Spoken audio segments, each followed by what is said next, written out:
Talk a little bit about blasting. My philosophy, if you guys are going to work on, I work with death metal drummers that want to learn to play faster and stuff like that. So my philosophy is the same as like George and those guys, the pros, is to work 1 foot at a time.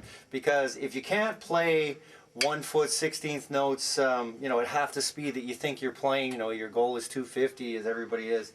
If you can't play 16th notes at 125, with 1 foot, then you're never going to be able to put it in a roll. You have to be able to do 1 foot at a time. So instead of spending hours and hours for drummers trying to play the double bass and sort of kind of floating in and out of time, I'm urging drummers, the drummers that I work with, is to just start slow and just go, simple 8th note, 16th note alternation between the right hand, and the right foot lined up with the left hand. You're basically just doing a roll.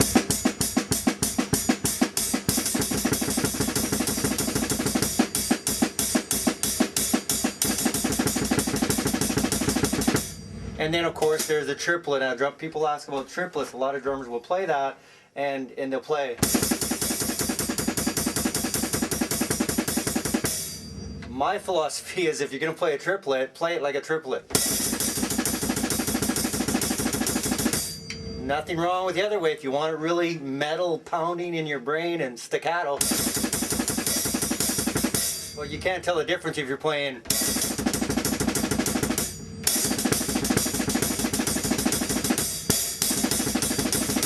So if you start playing rhythmical pattern,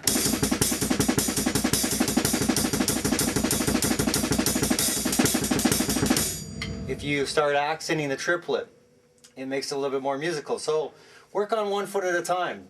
There's no sense in, like I say, guys will play what they think they're playing, 16,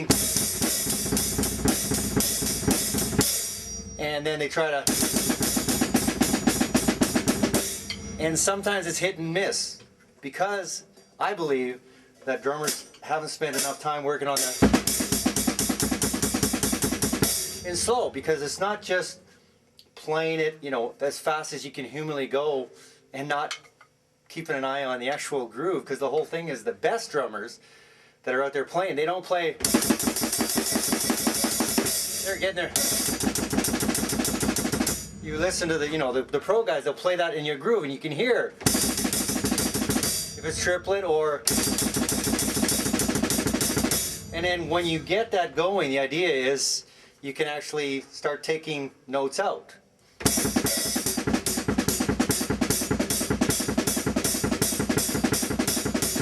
When you start playing the quarter note pulse on the hi-hat, that really forces you to lock in. Because then you try playing, rhythmical pattern against it.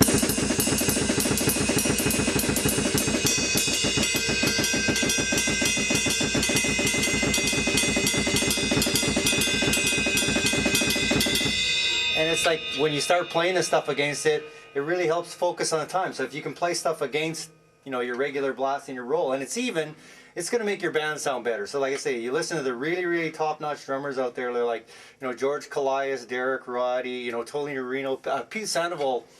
A lot of guys forget about him. There's a lot of guys faster out there now, but he's still one of the tightest when he plays. He doesn't rely on the sloshy hi-hat to fill in the notes. He's always at that.